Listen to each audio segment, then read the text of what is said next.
السلام علیکم ورحمۃ اللہ وبرکاتہ۔ الحمدللہ علی نعمت الاسلامی وکفا بہا نعمہ۔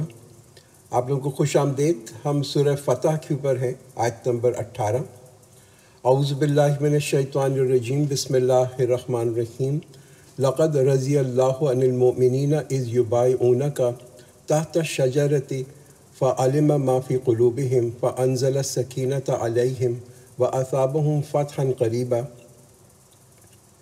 Certainly Allah was pleased with the believers when they were swearing allegiance to you under the tree. He knew what was in their hearts, so He sent down tranquility upon them and rewarded them with a victory near at hand. تو دیکھیے یہاں پہ اس آیت کے اندر جو ذکر ہو رہا ہے کہ بے شک اللہ مسلمانوں سے راضی ہوا کہ جب کہ انہوں نے درخت کے نیچے آپ سے ایک بیعت کی۔ تو یہ کیا تھا؟ یہ ایک پورا ایک واقعہ تھا جو اس آیت کے اندر بتایا جا رہا ہے، اور اسی وجہ سے جب ہم کسی بھی یعنی کہ جو بھی کمپینین ہوتے ہیں یا جو صحابی ہوتے ہیں ان کا نام آتا ہے، تو ہم جب ان کا نام آتا ہے تو ہم ان کے ساتھ کہتے ہیں نا رضی اللہ عنہم۔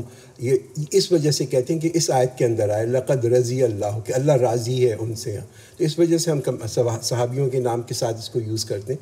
تو یہاں پہ جو حوالہ دیا جا رہا ہے وہ بیعت رضوان کا ہے، اور یہ جو بیعت تھی یہ جو صحابی تھے جو پروفیٹ صلی اللہ علیہ وسلم کے ساتھ نکلے تھے اور عمرہ کے لیے مکہ کی طرف، اور ان کو حدیبیہ کا جو مقام تھا وہاں پہ روک دیا گیا، وہاں پہ انہوں نے پڑاؤ کیا۔ تو جب یہ حدیبیہ پہنچے تو پروفیٹ صلی اللہ علیہ وسلم نے حضرت عثمان رضی اللہ عنہ کو بھیجا اور ان سے کہا کہ آپ جا کے مکے والوں سے ذرا کچھ مذاکرات کریں۔ اور جب وہ وہاں پہ حضرت عثمان گئے ہوئے تھے تو خبر یہ آئی کہ ان کو قتل کر دیا گیا۔ تو جب یہ تو بڑی ایک عجیب سی خبر تھی، اس لیے کہ ایک تو حضرت عثمان بڑے کلوز تھے پروفیٹ صلی اللہ علیہ وسلم کے، اور دوسرا یہ کبھی ایسا پریسیڈنس ہوا نہیں کہ کسی کو روکا گیا ہو اور پھر جو ہے اس کے جو نمائندہ ہے اس کو مکے والوں نے قتل کر دیا۔ تو مسلمان جو تھے ان کو بہت اس پہ غم بھی تھا، غصہ بھی تھا، اور انہوں نے مل کے آ کے پروفیٹ صلی اللہ علیہ وسلم کے ساتھ ایک بیعت کی، اور یہ کہ بیعت کیا تھی کہ ہم جو ہے اب جنگ کریں گے، and we'll fight till our death, یعنی کہ ہم جو ہے اس خون کا بدلہ ضرور لیں گے، اور اب یہ ان کے مکے والوں کے ساتھ جنگ کریں گے۔ تو جن لوگوں نے یہ بیعت کی ان کو اصحاب شجرہ کہا جاتا ہے، کہ وہ یعنی کہ these are the people of the tree, کہ وہ پیڑ والے لوگ ہیں کہ جنہوں نے آ کے یہ پروفیٹ صلی اللہ علیہ وسلم کے ساتھ یہ بیعت کی، اور ان کے لیے اللہ سبحانہ و تعالیٰ نے فرمایا کہ ان کو جو ہے یہ جو ان میں سے کوئی جو ہے وہ بھی جہنم میں نہیں جائے گا۔ تو بڑی ایک امپورٹنٹ پوزیشن ہے یعنی کہ 1000 یا 1200 یہ جو صحابی تھے پروفیٹ صلی اللہ علیہ وسلم کے، اس لیے ہمیں بڑا خیال کرنا چاہیے۔ دیکھیے یہ جو جتنے بھی صحابی تھے نا جو پروفیٹ کے ساتھ گئے تھے، ان کے لیے ہمارے دلوں کے اندر کوئی برے خیالات نہ آئیں for any one of them. وَمَغَانِمَ كَثِيرَةً يَأْخُذُونَهَا وَكَانَ اللَّهُ عَزِيزًا حَكِيمًا and many spoils they will receive and Allah is mighty wise، کہ ان کو تو بہت ساری غنیمتیں جو ہیں مال غنیمت میں ملے گا، اور اللہ تعالیٰ تو جو ہے بہت ہی زیادہ جو ہے حکمت والا ہے۔ تو سب سے بڑی جو چیز جو مسلمانوں کو حدیبیہ کے بعد ملی وہ کیا تھی؟ اور وہ تھی ان کی پہچان۔ Suddenly Muslims were recognized as an independent community, as an independent nation۔ تو یہ جو ایک آزاد قوم کی جو ان کی پہچان ہوئی، یہ بہت ہی بڑی کامیابی تھی۔ اور اس کے بعد ایک بہت اس سے اونچی جو کامیابی ملی، اس سے بھی زیادہ بڑی کامیابی ملی، وہ کیا تھی؟ وہ خیبر کی تھی۔ اور خیبر جب مسلمانوں نے فتح کیا تو ان کو بہت سارا مال غنیمت بھی ملا، اور بہت ساری جس کہتے ہیں نا زرخیز زمین جو تھی اس علاقے کی وہ بھی ملی۔ Allah has promised you with many spoils that you would receive, so He gave these to you sooner and stopped the hands of the people from harming you. And He did this so that it may become a sign for the believers, so that He may guide you to the straight path. وَأُخْرَى لَمْ تَقْدِرُوا عَلَيْهَا قَدْ أَحَاطَ اللَّهُ بِهَا وَكَانَ اللَّهُ عَلَى كُلِّ شَيْءٍ قَدِيرًا۔ And there is another victory that has not come within your power as yet, but Allah has encompassed it, and Allah is powerful over everything۔ تو یہاں پہ اب یہ کون سی فتح ہے جو کہ اب تک آپ کے پاس نہیں آئی، بلکہ البتہ اللہ کہتے ہیں کہ البتہ یہ جو ان قریب آپ اس کی وہ فتح آپ کو ملے گی، اور اللہ اس کے اوپر قادر ہے۔ یہ کیا ہے؟ یہ اشارہ کر رہی ہے فتح مکہ کا، which was the ultimate، کہتے ہیں نا ultimate success، کہ مسلمانوں نے پھر جو ہے نا بالکل تھوڑے سے عرصے کے بعد ہی جو ہے مکہ کو بھی فتح کر لیا۔ وَلَوْ قَاتَلَكُمُ الَّذِينَ كَفَرُوا لَوَلَّوُا الْأَدْبَارَ ثُمَّ لَا يَجِدُونَ وَلِيًّا وَلَا نَصِيرًا. And had the disbelievers fought you, they would have certainly turned their back. Then they would have found neither a supporter nor a helper. تو یہاں پہ اللہ تعالیٰ کیا فرمانا ہے کہ اگر کافر تم سے لڑتے تو پھر بھی وہ تمہیں پیٹ پھیر کے وہ بھاگ جاتے. ہاں یہ بتایا جا رہا ہے. یہ تھا ان فیکٹ دا ریزن. حالانکہ دیکھیے مسلمانوں کے پاس وہ عمرہ کرنے کے لیے آئے ہوئے تھے, وہ کوئی اپنے ساتھ تلواریں یا کوئی اور چیزیں نہیں لے کے آئے تھے, اسلحہ کو نہیں لے کے آئے تھے کہ جنگ کریں. مگر کیا چیز تھی ان کے پاس؟ ان کے پاس صبر تھا, ان کے پاس بڑا تقویٰ تھا, ان کے پاس ایک کہتے ہیں نا بہت ہی ہائی جذبہ تھا. وہ ایکسٹریملی کمیٹیڈ, اور نہ وہ کمیٹیڈ تھے, اتنے زیادہ کمیٹیڈ تھے کہ یعنی کہ ان کے پاس اگر یہ تلواریں نہ بھی ہوتی تب بھی اللہ تعالیٰ جو ہے نا ان کو اپنی مدد سے جتا دیتا. اور کفار جو تھے they really stood no chance. حالانکہ ان کے پاس بڑی قوت تھی, بڑی طاقت تھی, بڑی آرمی تھی, مگر مسلمانوں کے جذبہ اور صبر کے سامنے جو تھے نا وہ بالکل جو تھے وہ اس کے اگر جنگ ہوتی تو وہ ضرور اپنی پیٹھ پھیر کے بھاگ جاتے. سنت اللہ التی قد خلت من قبل ولن تجد لسنت اللہ تبدیلا. According to the consistent practice of Allah that went on since before you, you will never find a change in Allah's consistent practice. تو یہ تو اللہ تعالیٰ کا ایک راستہ ہے, اللہ تعالیٰ کی بتائی ہوئی ایک چیز ہے, ایک طریقہ ہے. اللہ جو ہے وہ ہمیشہ اپنے نبی کی اور جو مومنین ہوتے ہیں ان کی ہمیشہ مدد کرتا ہے. ٹھیک. دوسری چیز یہ کہ دیکھیے اللہ تعالیٰ جو ہے نا یہ کبھی بھی ہم ڈیزائر نہیں کرتا, اس کا اللہ تعالیٰ کا یہ مقصد نہیں ہے کہ انسان جو ہے یا مسلمان جو ہے وہ ایک جنگ کے اندر ہے. But this is the best for the blue. مگر یہ اس وقت جو تھا یہ جنگ نہ ہونا جو تھا یہ بھی ایک بہت ہی مسلمانوں کے لیے ایک جو تھی نا ایک بہت بڑی فتح تھی اور ایک پازیٹیو چیز تھی. وَهُوَ الَّذِي كَفَّ أَيْدِيَهُمْ عَنْكُمْ وَأَيْدِيَكُمْ عَنْهُمْ بِبَطْنِ مَكَّةَ مِنْ بَعْدِ أَنْ أَظْفَرَكُمْ عَلَيْهِمْ وَكَانَ اللَّهُ بِمَا تَعْمَلُونَ بَصِيرًا. And he is the one who restrained their hand from you and your hand from them in the valley of Makkah after he had let you prevail over them, and Allah is watchful over what you do. تو یہ اللہ تعالیٰ ہی ہے جس نے اس وادی مکہ کے اندر ان کے ہاتھ سے تم کو اور تمہارے ہاتھ سے ان کو روکا. تو یہ اللہ تعالیٰ جو ہے کئی دفعہ انسان کے دل جو ہیں وہ بھی پھیر دیتا ہے. اور یہ اللہ تعالیٰ نے مسلمانوں کو جو فتح دی کفار کے اوپر, یہ ایک بہت ہی بڑی میں کہتا ہوں اخلاقی فتح تھی. اور یہ کس وجہ سے ہوئی کہ اس لیے کہ مسلمانوں نے 2-3 چیزیں بڑی امپورٹنٹ جو تھی نا اپنا ایز اے کریکٹر دکھایا اپنے اخلاق کے اندر. ایک تو صبر, دوسرا ان کی ریزیلینس, کتنا بھی ان کے اوپر پریشر تھا وہ جو تھے ڈٹے رہے اپنی چیز کے اوپر. تیسری چیز ان کی ایک بہت بڑی وفاداری تھی. اور کس سے وفاداری تھی؟ وہ پروفیٹ صلی اللہ علیہ وسلم سے وفاداری تھی, اسلام سے وفاداری تھی, ان کی ایک بہت کمٹمنٹ تھی, ان کا ایک عزم تھا. ہر شعبے میں جس کو کہتے ہیں نا اخلاق کا جو ہم کہتے ہیں نا شعبہ, ہر شعبے مسلمان جو تھے نا دے آؤٹ پرفارم, کہ ان کو جو تھا نا ایج تھا اوور دا کفار ان ایوری ایسپیکٹ. یہ تھا ان کا اخلاق, رائٹ, یہ ان کی کمٹمنٹ تھی. ٹرو فرما برداری اگر آپ دیکھیں کسی بھی لیڈر کی تو وہ یہاں سے جو ہے نا یہ صلح حدیبیہ کے بعد اور صلح حدیبیہ سے پہلے جو ایونٹس ہوئے تھے اس میں نظر آتی کہ کس قدر مسلمان وفادار تھے اور ان کا عزم جو تھا وہ کتنا زیادہ تھا.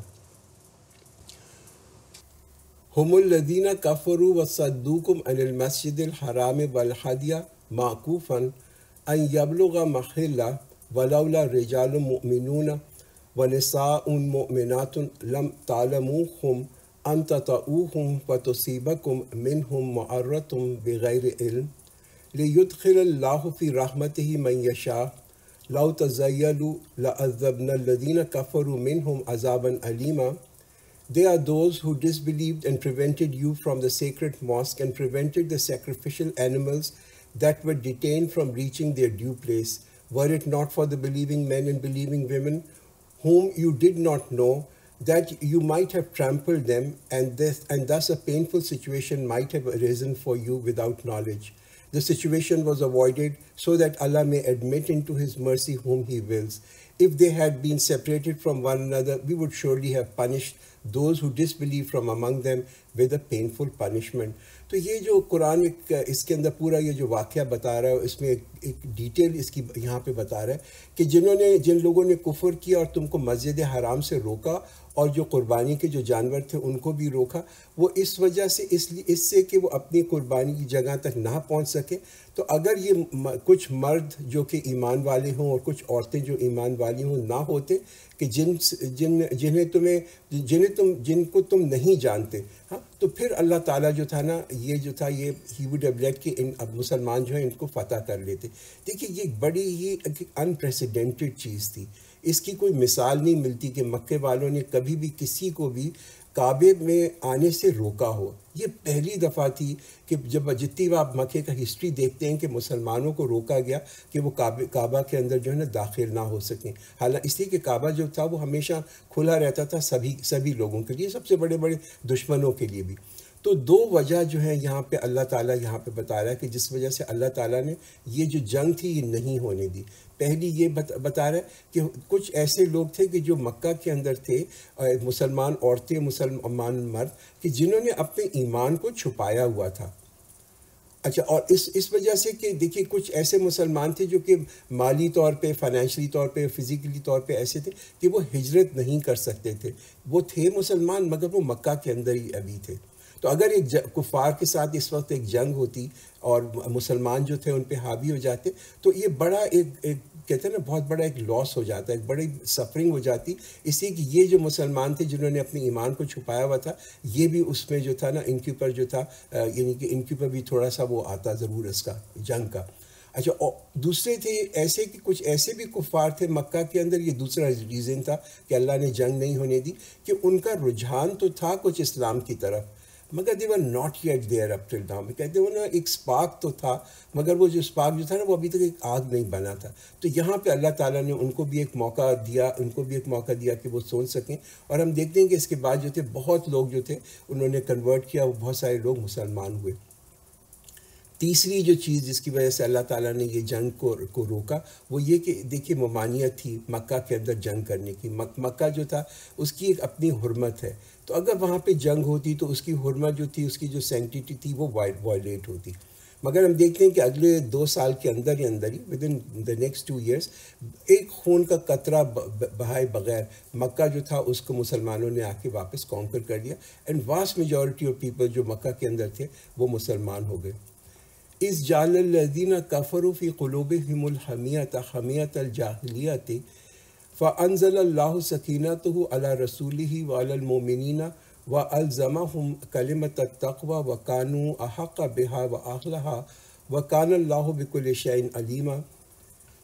When the disbelievers developed in their hearts distorted loyalty, the loyalty of ignorance, then Allah sent down His tranquility upon His messenger and upon the believers and made them stick to the word of piety, for they were most worthy and deserving of it. And Allah has full knowledge of everything. تو یہاں پہ جو ایک word آتا ہے نا جاہلیہ کا word, اس کو بھی تھوڑا سمجھنے کی ضرورت ہے کہ اور اللہ تعالیٰ کیا فرما رہا ہے کہ جب کافروں نے اپنے دل میں سخت جوش پیدا کیا تھا اور جہالت کا جوش تھا، پھر اللہ نے اپنی جس کو کہتے ہیں نا ایک سکینہ جو تھی اپنی رسول پہ اور ایمان والوں پہ نازل کر دی. اور اس وجہ سے کہ وہ پرہیزگار تھے، وہ جو تھے نا ایک نیک لوگ تھے. تو یہ جو ورڈ جاہلیہ کا یہاں پہ آتا ہے نا، یہاں پہ جاہلیہ کا مطلب ہوتا ہے کہ بہت ہی امپیشنس، بے صبری، بہت زیادہ ایموشنز کو ڈسپلے کرنا، بہت زیادہ جذبات کو ڈسپلے کرنا. آپ دیکھتے ہیں نا لوگ جو بہت زیادہ اپنا ایموشنل ہو جاتے ہیں چیزوں کے اندر، وہ پھر آرگومنٹیٹیو بھی ہوتے ہیں، بحث بھی کرتے ہیں، اس کے اپنے پوائنٹ آف ویو پہ ضد بھی کرتے ہیں، جانتے ہیں کہ غلطی کے اوپر ہیں، پھر بھی ضد کی وجہ سے جو ہے کہتے ہیں اڑے رہتے ہیں. تو یہ جو صفتیں تھیں، یہ تمام کی تمام صفتیں قرآن کہتا ہے یہ جاہلیہ کی صفتیں ہیں. یہ جاہل ہونے کی ایک نشانی ہے.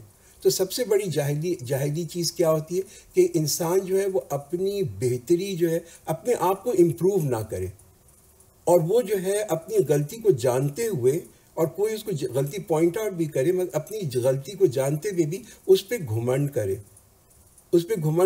کہ میں اس کو تبدیل کرنے کو تیار نہیں ہوں.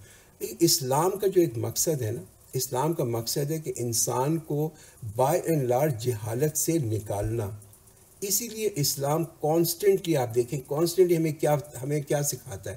ہمیں سکھاتا ہے کہ ہم میں صبر ہونا چاہیے، ہم میں ٹالرنس ہونی چاہیے، ایک درگزر ہونا چاہیے، ہمارے اندر ایک کامنس ہونی چاہیے. مشکلات سبھی پہ پڑتی ہیں، مگر ایک سینسیبل ایٹیٹیوڈ، ایک ہمارا رویہ ہونا چاہیے کہ ہم حالات کو سمجھیں اور پھر ان حالات کو ہینڈل کریں ایک وزڈم کے ساتھ. وہ ہم انگریزی میں کہتے ہیں نا، بی کول ہیڈڈ. جب مشکل پڑے نا تو انسان کو یہ جو ہے نا ایک دم سے جو کہتے ہیں آرگومنٹیٹیو ایک بحث کرنا اور جو ایک بے صبری اور ایک جذبات جو ہیں ان کو نہیں دکھانا چاہیے. We must calmly assess the situation. یہ اسلام چاہتا ہے کہ ہمارے اخلاق کے اندر، ہمارے کریکٹر کے اندر ہو. اچھا، حدیبیہ کی جب یہ پورا انسیڈنس ہوا، اس میں آپ دیکھیں کہ مکے والے جو لوگ تھے انہوں نے یہی چیز ڈسپلے کی. انہوں نے ایک جاہلیہ جس کہتے ہیں نا، ان کا ایٹیٹیوڈ جو تھا وہ صرف جہالت کا تھا. پہلے کیا کیا انہوں نے؟ پہلے مسلمانوں کو روکا مکہ میں آنے کی. اور کیوں روکا؟ اسی کہ ان کی ایک انا کی بات بن گئی، ان کے لیے ایک ایگو کی بات بن گئی. انہوں نے اپنا غرور اور ایروگنس دکھایا. پھر انہوں نے ایک بہت ہی زیادہ امیچور اور روڈ بیہیویئر جس کو کہتے ہیں پروفٹ صلی اللہ علیہ وسلم کی طرف اور مسلمانوں کی طرف، ان کا رویہ ٹوٹل توہین کا تھا. They look down upon Muslim. کیا لگ رہا تھا کہ مکے والے جو ہیں they are nothing but a bunch of angry people. یہ جو تمام مکے والے جو لوگ ہیں، میجورٹی آف دیم جنہوں نے یہ جاہلیہ کا اپنا ایک رویہ دکھایا کہ وہ صرف ایک غصے والے لوگ ہیں، اور وہ چاہتے ہیں کہ وہ مسلمانوں کے اندر بھی ان کو بھی اکسائیں اور غصے کے اوپر اکسائیں.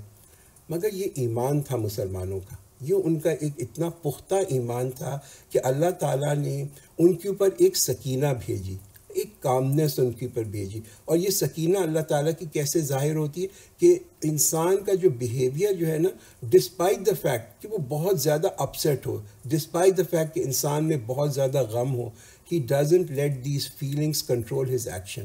کہ انسان جو ہے جب اللہ کی سکینہ آتی ہے تو اس کے جو احساسات ہیں وہ جو ہیں احساسات اس کے عمل کو کنٹرول نہیں کرتے. یہ بہت ہی ایک امپورٹنٹ چیز ہے کہ مسلمانوں کے پاس اتنی بڑی یہ خبر آئی، اور یہ خبر کیا تھی کہ حضرت عثمان کی شہادت کی. مگر اس خبر کے بعد بھی انہوں نے جو کہتے ہیں نا ایک دم سے ریاکٹ نہیں کیا. They kept cool headed. اور وہ پروفیٹ صلی اللہ علیہ وسلم کی جو ہے نا فرما برداری ہمیشہ کرتے رہے. لقد صدق اللہ رسولہ الرؤیا بالحق لتدخلن المسجد الحرام ان شاء اللہ آمنین محلقین رؤوسکم ومقصرین لا تخافون فعلم ما لم تعلموا فجعل من دون ذلك فتحا قریبا. Indeed, Allah has made true to his messenger the dream shown with truth. You will definitely enter the sacred mosque, inshallah, peacefully with your heads shaved and your hairs cut short. You will not fear. So he knew what you did not know, and he assigned before you that a victory near at hand. تو یہاں پہ جو ذکر ہے وہ تو اس خواب کا ذکر ہے جو پروفیٹ صلی اللہ علیہ وسلم کو آیا تھا، جس بیسس کے اوپر وہ مدینہ سے نکلے تھے عمرہ کرنے کے لیے، اور پھر واپس اور جو جا رہے تھے تو پھر وہ حدیبیہ کے اوپر جا کے انہوں نے وہاں پہ جو پڑاؤ کیا. تو یہاں پہ قرآن کیا کہتے ہیں کہ بے شک اللہ تعالیٰ اپنے رسول کا جو خواب ہے اس کو سچا کر کے دکھائے گا، اور اگر اللہ چاہے تو تم کو امن کے ساتھ مسجد حرام میں ضرور داخل کرے گا. تو یہ بڑا ایک اس خواب کے بعد ہوا یہ کہ جب پروفیٹ صلی اللہ علیہ وسلم اور صحابی جو تھے وہ واپس آ رہے تھے حدیبیہ سے، اور اوبیسلی وہ عمرہ انہوں نے نہیں کیا جس کی نیت سے وہ گئے تھے، تو صحابیوں نے پروفیٹ صلی اللہ علیہ وسلم سے اس خواب کے بارے میں پوچھا کہ یہ خواب تو آپ کو یہ آیا تھا کہ آپ جو ہیں عمرہ کر کے آئیں گے، مگر اب تو ہم واپس جا رہے ہیں عمرہ کیے بغیر. تو یہ پروفیٹ صلی اللہ علیہ وسلم کا دیکھیے، جو نبیوں کے خواب جو ہوتے ہیں نا وہ جھوٹے نہیں ہوتے، وہ غلط نہیں ہوتے، مگر کئی دفعہ یہ ہوتا ہے کہ ان کی جو انٹرپریٹیشن ہوتی ہے نا، اس کی کیا تشبیہ ہے، وہ کبھی کبھی فلاڈ ہو جاتی ہے. اس کے اندر ہو سکتا ہے کبھی کوئی نقص ہو جس کی وجہ سے جو ہے نا لوگ جو ہے رائٹ کنکلوژن پہ نہ پہنچ سکیں. اور یہی کیس تھا اس سچویشن کے اندر کہ جب پروفیٹ صلی اللہ علیہ وسلم سے پوچھا گیا تو انہوں نے یہ کہا کہ میں نے تو یہ نہیں کہا تھا کہ آیت جو تھی کہ یہ میں اسی سال جو ہے ابھی جو ہے جا کے عمرہ کروں گا، but ultimately I would perform Umrah, یعنی کہ وہ جا کے کریں گے. تو انہوں نے یہ جو آیت تھی یہ اللہ تعالیٰ نے اس کو واضح کر دیا کہ آپ جو ہیں ڈیفینیٹلی یقیناً آپ جو ہے مسجد حرام کے اندر داخل ہوں گے عمرہ کرنے کے لیے. اور اگلے سال جو تھا یہ خواب جو تھا یہ پورا ہو گیا. کئی دفعہ چیزیں جو ہے نا چیزوں کے اندر ڈیلے ہوتی ہے، ایک تاخیر ہوتی ہے، تو اس تاخیر سے جو ہے نا ہمیں نا امید نہیں ہو جانا چاہیے، یا غلط جو ہے اللہ تعالیٰ کے کوئی غلط میننگ جو ہے وہ نہیں نکالنے چاہیے. هو الذي أرسل رسوله بالهدى ودين الحق ليظهره على الدين كله وكفى بالله شهيدا. He is the one who has sent his messenger with guidance and the religion of truth so that he makes it prevail over all religions, and enough is Allah for being a witness. تو یہ جو آخر کے اندر آتے ہیں نا وَكَفَى بِاللَّهِ شَهِيدًا کہ اللہ کافی ہے گواہ ہونے کے لیے. تو شہید کون ہوتا ہے؟ وٹنس از دا ون جو کہ موجود ہو. وٹنس کون ہوتا ہے کہ جو کہ گواہ کون ہوتا ہے؟ جو مدد کرتا ہو. تو جو مقصد ہے پروفیٹ صلی اللہ علیہ وسلم کے بھیجنے کا وہ اس آیت کے اندر جو ہے نا وہ مقصد کو آپ کو پورا مقصد بتا دیا گیا کہ پروفیٹ صلی اللہ علیہ وسلم کو بھیجا گیا ایز اے نبی ایز اے رسول تاکہ اس دین کو غالب کریں، یعنی اس دین کا جس کہتے ہیں نا نفاذ کریں، اس دین کو امپلیمنٹ کرنے کے لیے بھیجا گیا ہے، to make it supreme, to make it full of glory. تو وہی ہے جس نے اپنے رسول کو ہدایت اور سچا دین دے کے بھیجا. یہ اللہ کہہ رہا ہے کہ یہ دین جو ہے اس میں ہدایت بھی ہے اور یہ ایک سچا دین بھی ہے تاکہ وہ ہر دین پہ اس کو غالب کر لے. دین کیا ہوتا ہے؟ دین جو ہے نا وہ ہے از اے وے آف لائف. تو یہ اسلام جو ہے، اسلام کو میں اللہ تعالیٰ نے ہمارے نبی کو بھیجا اس اسلام کو باقی تمام ویز آف لائف کے اوپر، یعنی زندگی میں رہنے کے جو طریقے ہیں ان کے اوپر ڈومیننٹ کرنے کے لیے. تو اسلام کی ایک بڑی لیڈنگ پوزیشن ہے. تو ہم کہتے ہیں کہ فضیلت ہمارے نبی صلی اللہ علیہ وسلم کی اس لیے نہیں ہے کہ وہ آخری نبی تھے، مگر ان کی فضیلت یہ ہے کہ وہ اس دین کو قائم کرنے کے لیے آئے، ایک امپلیمنٹ کرنے کے لیے آئے، ایک ایسا دین جو کہ بالکل پرفیکٹ تھا، جو بالکل مکمل دین تھا، اس کو نافذ کرنے کے لیے آئے. تو اسلام کے بارے میں یہ بہت ضروری ہے کہ آپ یہ سوچیں. دیکھیے اسلام کسی ریچولز کا نام نہیں ہے، کوئی رسومات کا نام نہیں ہے، یا کوئی موڈز آف ورشپ نہیں ہے کہ کوئی طریقہ ہو جس طریقے سے ہم عبادت کرتے ہوں، یا کوئی ایک ڈاگما ہو، صرف چند اصول ہوں. Islam is a complete way of life. اسلام کیا ہے کہ ہم اپنے گھر میں کیسے رہتے ہیں، ہم ایک مسجد میں نماز کیسے پڑھتے ہیں، ہم مسجد میں داخل کیسے ہوتے ہیں، ہم ایک کورٹ آف لاء کے اندر کس طریقے سے بیہیو کرتے ہیں، ہم ایک بازار کے اندر کس طرح سے بیہیو کرتے ہیں، ہماری تفریح کیسی ہوتی ہے، واٹ از آر فن، ہم سوگ کیسے مناتے ہیں. ایٹ آل ٹائمز اسلام ہمیں گائیڈ کرتا ہے، ہمیں اصول بتاتا ہے کہ زندگی گزارنے کا طریقہ کیا ہے. محمد الرسول اللہ والذین معہ اشداء علی الکفار رحماء بینہم تراہم رکعا سجدا یبتغون فضلا من اللہ ورضوانا سیماہم فی وجوہہم من اثر السجود ذالک مثلہم فی التوراۃ ومثلہم فی الانجیل کزرع اخرج شطأہ فآزرہ فاستغلظ فاستوى علی سوقہ یعجب الزراء لیغیظ بہم الکفار وعد اللہ الذین آمنوا وعملوا الصالحات منہم مغفرۃ واجرا عظیما. Muhammad is the messenger of Allah, and those who are with him are firm against the disbelievers and compassionate among themselves. You will see them bowing down in ruku, prostrating themselves in sajda, seeking grace from Allah and His good pleasure. Their marks on their faces from the effect of the sajda. This is their description in Torah and this is their description in Injil. Is like a seed that sends forth its sprouts and then makes it strong. Then it grows thick and stands straight on its stem, delighting the farmer, so that he may enrage the disbelievers through them. Allah has promised forgiveness and a huge reward to those of them who believe and do good deeds. لمبی آیت ہے، آخری آیت ہے اس سورت فتح کی، اور یہ بڑی ایک امپورٹنٹ آیت ہے، بہت اکثر بھی کوٹ ہوتی ہے. اور وہ کیا ہے کہ محمد اللہ کے رسول ہیں، اور جو لوگ آپ کے ساتھ ہیں کفار پر سخت ہیں اور آپس میں رحم دل ہیں. I think this is a very important point جو یہاں پہ بتایا جا رہا ہے کہ مسلمان آپس کے اندر جو ہیں ایک دوسرے کے ساتھ رحم دل ہوتے ہیں اور کفار کے ساتھ سخت ہوتے ہیں، اس کا اپوزٹ نہیں کر ہوتے.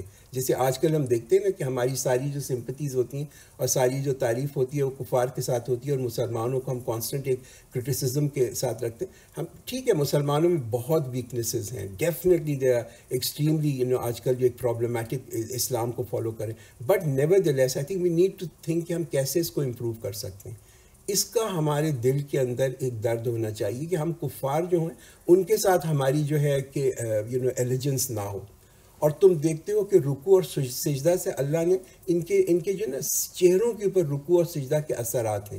یہ اللہ تعالیٰ کا ایک فضل ہے. تو بڑا ہی ایک میں کہتا ہوں پروفاؤنڈ ایک آیت ہے کہ جب ایک شخص جو ہے وہ جو کہ کفار کو ایک بڑا ایک انسیڈنس بھی تھا اس کے اوپر, وہ بھی میں آپ کو یہاں بتاتا چلوں کہ ایک شخص تھا جو کہ کفار کو ریپرزینٹ کر رہا تھا. وہ مکہ کی طرف سے آیا اور یہ حدیبیہ کا جو موقع تھا اور اس کے اوپر جب یہ ٹریٹی ہوئی نا, جس کو کہتے ہیں کہ جو صلح حدیبیہ جس کو ہم کہتے ہیں ٹریٹی آف حدیبیہ, تو پروفیٹ صلی اللہ علیہ وسلم نے جب یہ لکھوانا شروع کیا, یہ ایگریمنٹ جو تھا مسلمانوں کے درمیان اور جو کہ کفار کے درمیان, تو پروفیٹ صلی اللہ علیہ وسلم نے کہا کہ Muhammad the messenger of Allah, that's how prophet started to dictate. تو یہ جو شخص تھا جو کفار کی طرف سے آیا تھا, اس نے فوراً اس پہ اعتراض کیا. اس نے کہا کہ ہم تو مانتے ہی ہیں کہ آپ جو محمد ہیں وہ اللہ کے کوئی نبی ہیں, تو ان لفظوں کو جو ہے ان کو ہٹا دو. پروفیٹ صلی اللہ علیہ وسلم امیجیٹلی اگریڈ, کوئی انہوں نے اس کے اوپر بات نہیں کی. انہوں نے فوراً ان کہا کہ ٹھیک ہے یہ لفظ جو ہے نا ان کو ہٹا دو, because it doesn't make a difference.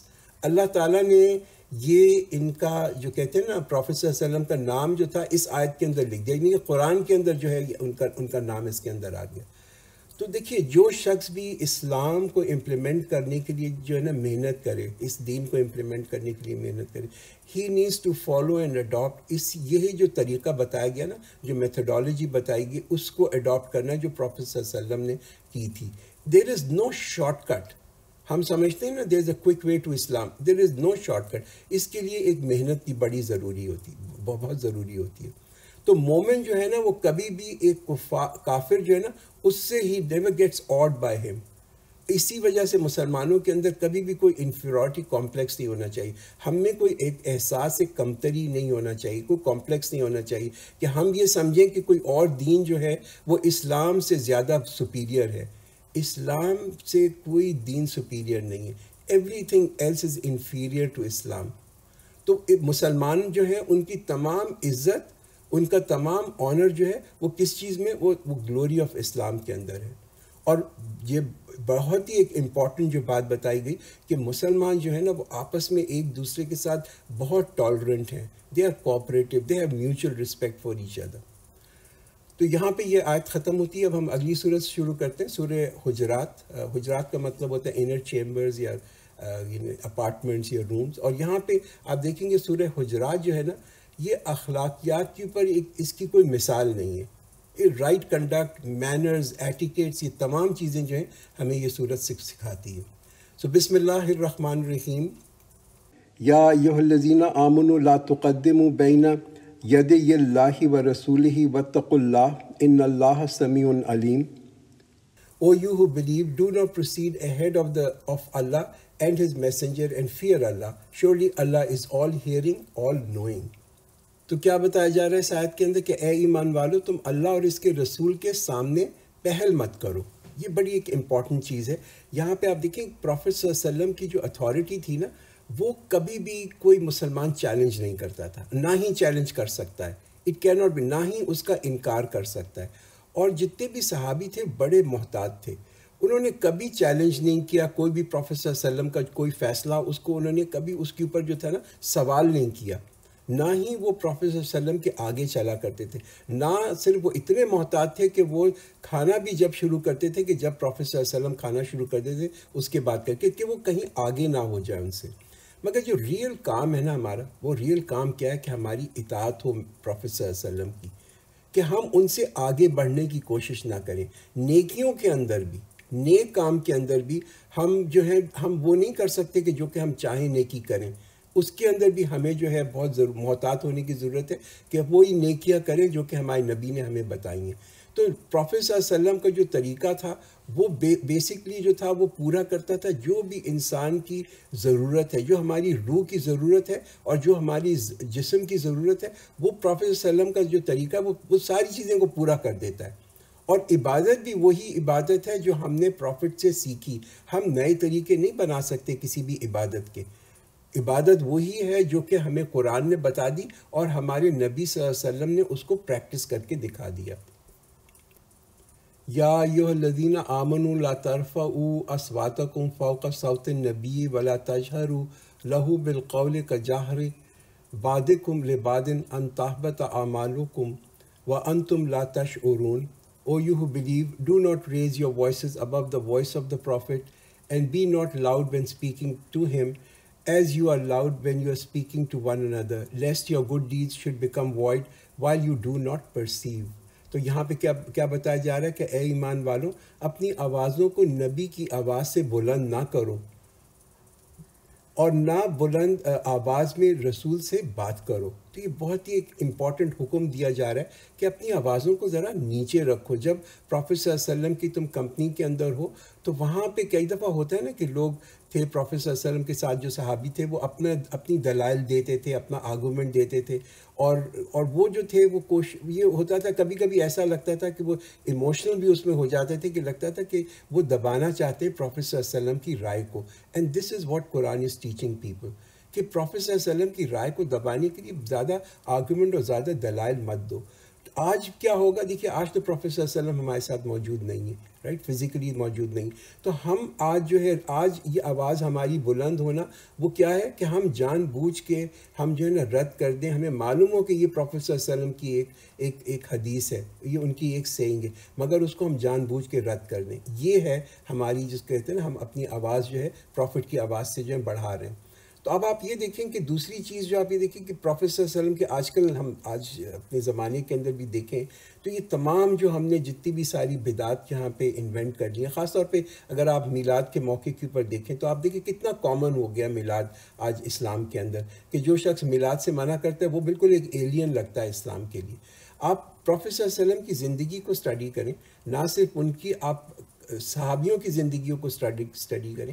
اس میں آپ دیکھیں کہ کبھی یہ تہوار منایا گیا کہ پروفٹ صلی اللہ علیہ وسلم کی برتھ ڈے منائی جا رہی ہے؟ نیور، کبھی بھی اس کی سیلیبریشن نہیں ہوئی.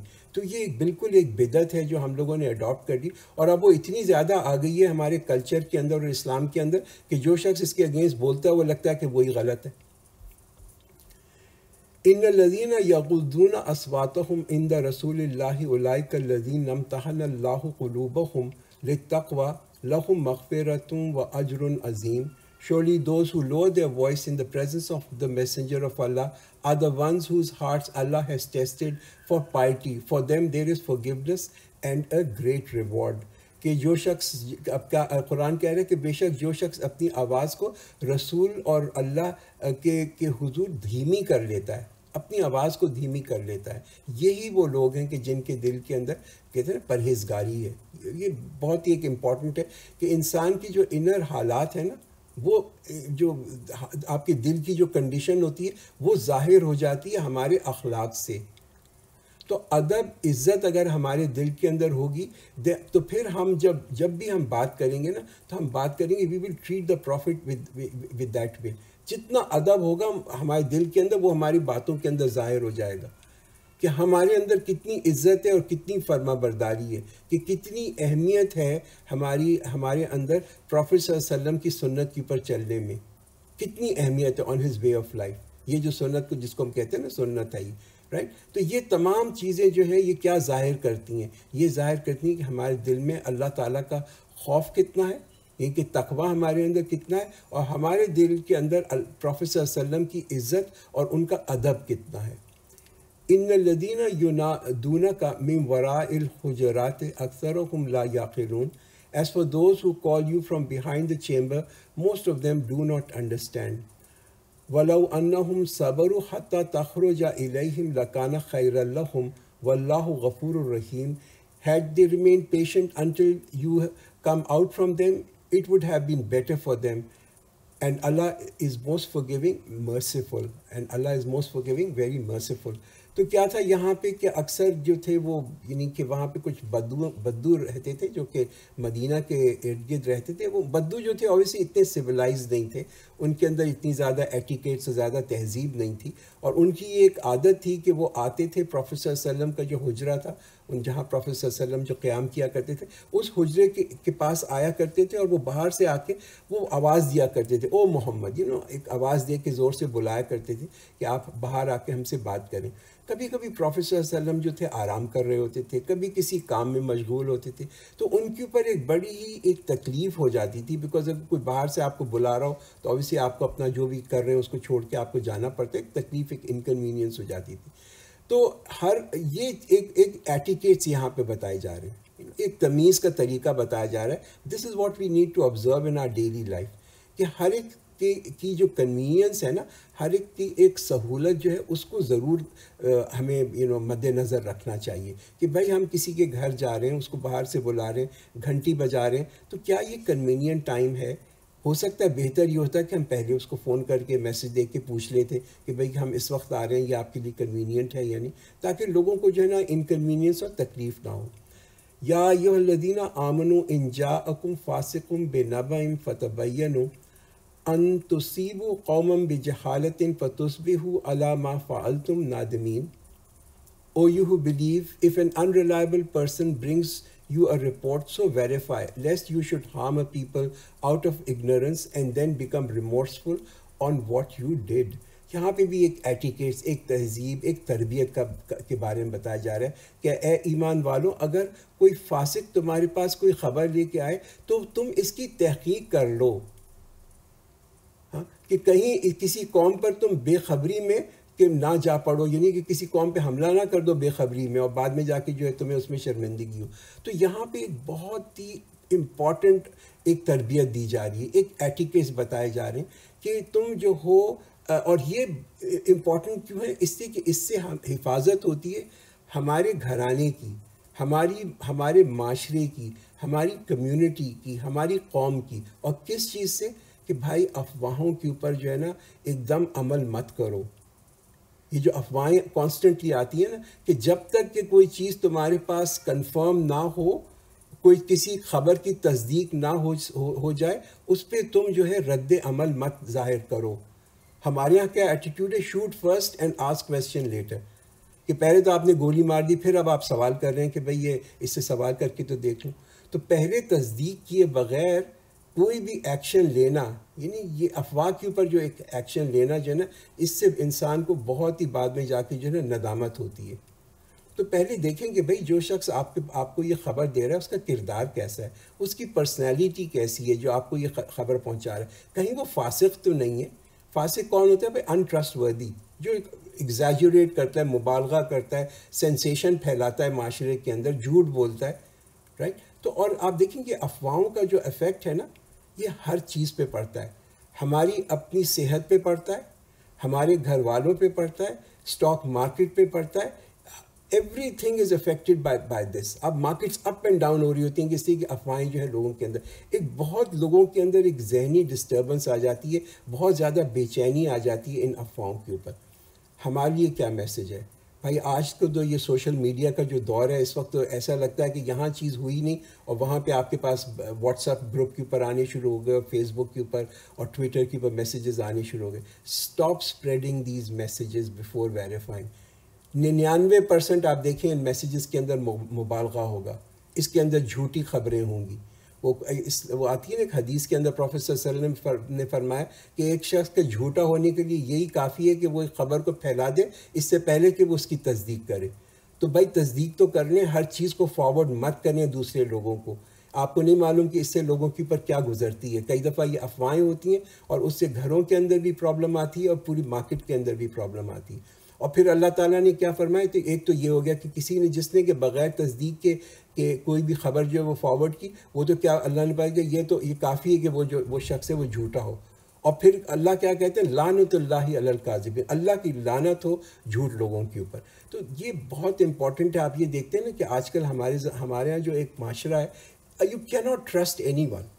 ہمارے یہاں جھوٹ اتنا زیادہ، افواہیں اتنی زیادہ ہو گئی کہ ہم جو ہے صحیح خبر جو ہے اس کے اوپر بھی ہمیں کوئی یقین نہیں ہوتا۔ تو اس کے لیے بہت ضروری ہے پہلے تصدیق کریں، تصدیق کر لیں، اس کے بعد آپ سمجھتے ہیں کہ یہ ضروری ہے کسی کو بتانا تو یہ بتا دیں. اب رات کو 2 بجے لوگوں کو میسیجز بھیجنا، it makes no sense. Let people sleep. وَاعْلَمُوا أَنَّ فِيكُمْ رَسُولَ اللَّهِ لَوْ يُطِيعُكُمْ فِي كَثِيرٍ مِّنَ الْأَمْرِ لَعَنِتُّمْ وَلَكِنَّ اللَّهَ حَبَّبَ إِلَيْكُمُ الْإِيمَانَ وَزَيَّنَهُ فِي قُلُوبِكُمْ وَكَرَّهَ إِلَيْكُمُ الْكُفْرَ وَالْفُسُوقَ وَالْعِصْيَانَ أُولَٰئِكَ هُمُ الرَّاشِدُونَ. And know that among you there is the messenger of Allah.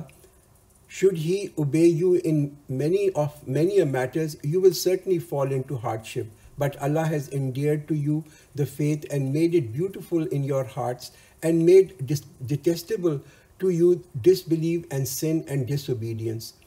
Such people are rightly guided. تو یہاں پہ کیا بتایا جا رہا ہے کہ جان لو کہ تم میں اللہ کا رسول جو ہے وہ موجود ہیں.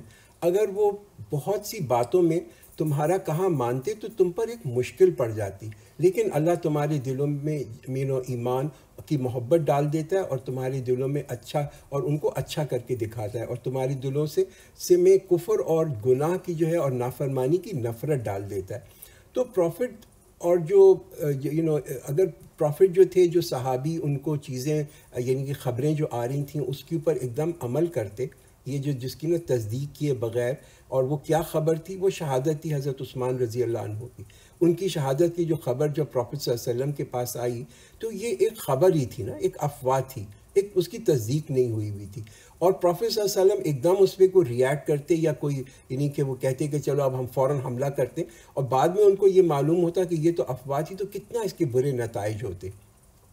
تو یہاں پہ صحابیوں کو ایک کہتے ہیں نا کہ انسٹرکشن دی جا رہی ہے کہ نبی تمہارے ساتھ ہیں، اس لیے تم پہ ایک بہت بڑی ذمہ داری ہے. یہ وہ وقت ہے کہ جس وقت کی تاریخ جو ہے وہ بن رہی ہے، پوری تاریخ لکھی جا رہی ہے. تو تمہاری یہ بھی ذمہ داری ہے کہ تم بہت ہی محتاط ہو، بی ویری کیئرفل کہ تم پروفٹ صلی اللہ علیہ وسلم کے پاس کون سی خبر لے کے جاؤ. اچھا، اس کے بعد جو ہے آپ دیکھیں کہ اس کے اندر کچھ الفاظ جو ہیں تعریف کے بھی ہیں کمپینینز کے لیے، صحابیوں کے لیے، کہ ان کے دلوں کے اندر جو ہے ایمان ہے. ایمان جو ان کے دلوں کے اندر انگریو ہو چکا ہے، وہ جذب ہو چکا ہے اور ان کا ایک حصہ بن چکا ہے. اور ان کو گناہ جو ہے اور جو بری چیزیں ہیں، نافرمانی جو ہے اس کی ان کے دلوں کے اندر اس کی ایک نفرت بھی ہے. فضلا من اللہ و نعمہ واللہ علیم حکیم.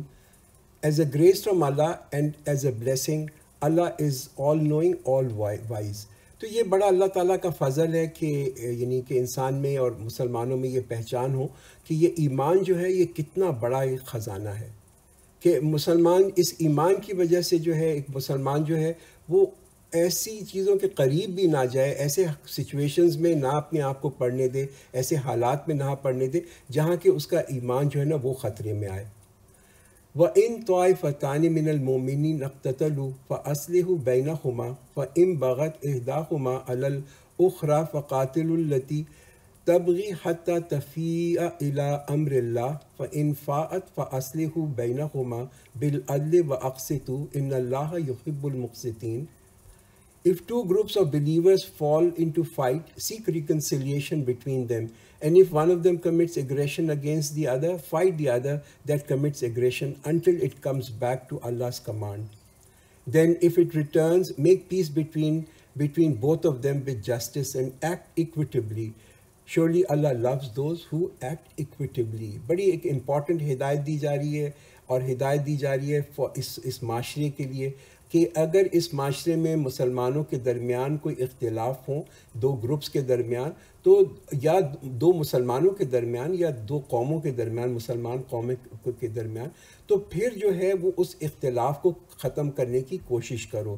تو اللہ تعالیٰ کیا فرما رہا ہے کہ اگر مسلمانوں کے دو گروہ میں آپس میں کوئی لڑائی ہو جائے، یعنی کہ ان میں آپس میں اختلاف ہو، تو ان کے درمیان صلح کراؤ. اور اگر وہ ان میں سے ایک جو ہے دوسرے پر ظلم کر رہا ہو تو اس کے ساتھ لڑو جو زیادتی کرے. یہ بہت ہی ایک امپورٹنٹ یہاں پہ انسٹرکشنز جو ہیں یہاں پہ جو دی جا رہی ہیں.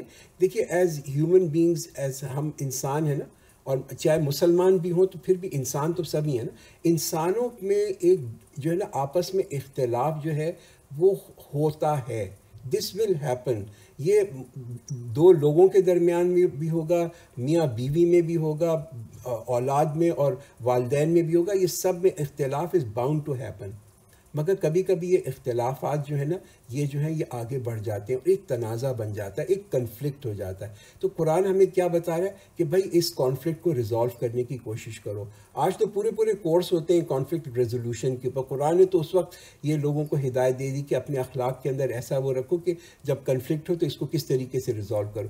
تو جب کنفلکٹ ہو نا کسی کے ساتھ آپ کا، اور ڈفرینس آف اوپینین ہو اور وہ اختلافات بڑھنے شروع ہو جائیں، تو دیکھیں پہلے فرسٹ تھنگ کہ یہ شخص کیوں ایسی بات کہہ رہا ہے جو مجھے سمجھ نہیں آ رہی. Why am I differing from him? What is that person trying to tell me? وہ بندہ کیا کہہ رہا ہے، وہ شخص آپ سے کیا کہہ رہا ہے. ہو سکتا ہے وہ شخص غلط کہہ رہا ہو، دیر از نو پوائنٹ، بٹ پہلے سمجھیں تو اس کے پوائنٹ آف ویو سے جا کے دیکھیں. یہ ہماری جو کہتے ہیں نا کہ اخلاقی ذمہ داری ہے کہ ہم لوگوں کے درمیان جو ہے نا ان کے بھی ریزالو دیئر ڈسپیوٹ. کہ اگر کوئی دو مسلمانوں کے درمیان کوئی ڈسپیوٹ ہے تو ہم یہ نہیں کہیں کہ اس کو ہم اور اس کو ہوا دیں، بلکہ ہمارے لیے یہ ہماری اخلاقی رسپانسبلٹی ہے کہ ہم ان ڈسپیوٹس کو ختم کرنے کی کوشش کریں. دیکھیے گھروں کے اندر جہاں پہ بھی کنفلکٹس ہوتے ہیں نا، اور ہر گھر کے اندر کوئی نہ کوئی چھوٹے موٹے ضرور کنفلکٹ ہوں گے، تو وہ آپ کی گھریلو زندگی کے ہر ایسپیکٹ کے اوپر اس کا اثر ہوگا، یہاں تک کہ آپ کی عبادت کے اوپر بھی اس کا اثر آنا شروع ہوگا. تو یہ کہتے ہیں پیس آف مائنڈ، کہ ہمارے ذہنی سکون کے لیے بڑا ضروری ہے کہ ہم اپنی عبادت بھی جب کریں تو ایک بڑے فوکس طریقے پہ کریں. اگر ہمارے اندر کنفلکٹ ہوگا تو ہماری عبادت جو ہے وہ بھی وہ جو کہتے ہیں نا کہ ایک ہائی کوالٹی کی نہیں ہوگی. تو قرآن ہمیں کیا بتا رہا ہے؟ قرآن یہ بتا رہا ہے کہ don't be a silent spectator, کہ جسٹ بیٹھ کے دیکھتے نہ مت رہو. کہ اگر تم دیکھ رہے ہو کہ آپس میں مسلمانوں کے اندر ایک ڈسپیوٹ ہے تو اس کو صرف ایک کہتے ہیں کہ جسٹ ڈونٹ واچ اٹ ایک سائلنٹ اسپیکٹیٹر کی طرح، بلکہ ایکٹیولی محنت کرو تاکہ یہ اس سچویشن کے اندر سے یہ نکل سکیں، انڈرسٹینڈ کہ اس ڈسپیوٹ کو کس طریقے سے ہم ریزالو کر سکتے ہیں. انما المؤمنون اخوة فاصلحوا بین اخویکم واتقوا اللہ لعلکم ترحمون. All believers are brothers. Therefore seek reconciliation between your two brothers and fear Allah so that you may be blessed with mercy. تو کیا بتایا جا رہا ہے کہ بے شک مسلمان آپس میں بھائی ہیں. سو اپنے بھائیوں کے درمیان صلح کراؤ اور اللہ سے ڈرتے رہو تاکہ تم پہ رحم کیا جائے. تو یہ بڑی امپورٹنٹ ہے کہ پروفیٹ صلی اللہ علیہ وسلم نے ایک حدیث کے اندر فرمایا کہ مسلمان دوسرے مسلمان کا بھائی ہے. تو جیسے ہم اپنے بھائی کو، اصلی بھائی کو ٹریٹ کرتے ہیں، اسی طریقے سے ہمیں ایک دوسرے مسلمانوں کی خیر خواہی کا خیال کرنا چاہیے کہ ہم ان پہ ظلم نہ کریں، ہم ان کو چھوڑ نہ دیں، وی ڈونٹ فورسیک دیم، ہم ان کی توہین نہ کریں. اور یہ کس صورت میں یہ چیز ہوگی؟ اور یہ اسی صورت میں ہوگی کہ جب کہ ہم جو ہے نا اپنی جو کہ نا باتوں کو، اپنی جو سپیچ ہے اس کو جو ہے نا اس کا غلط استعمال نہ کریں. کہ دیکھیں ہر دفعہ جب ہم بات کرتے ہیں نا، چاہے وہ ہم اپنی زبان سے بات کریں، چاہے وہ یہ میڈیا کی پوائنٹ آف ویو سے دیکھیں، ایوری فارم آف اسپیچ، چاہے کہ ہم میسیجز ایک دوسرے کو جو بھیجتے ہیں، we need to be very careful in that, right. اس کے لیے بڑا ضروری کہ ہم دوسرے کی خیر خواہی جو ہے اس کا خیال کریں. بارک اللہ لنا ولکم فی القرآن العظیم ونفعنا و ایاکم بالآیات و ذکر الحکیم.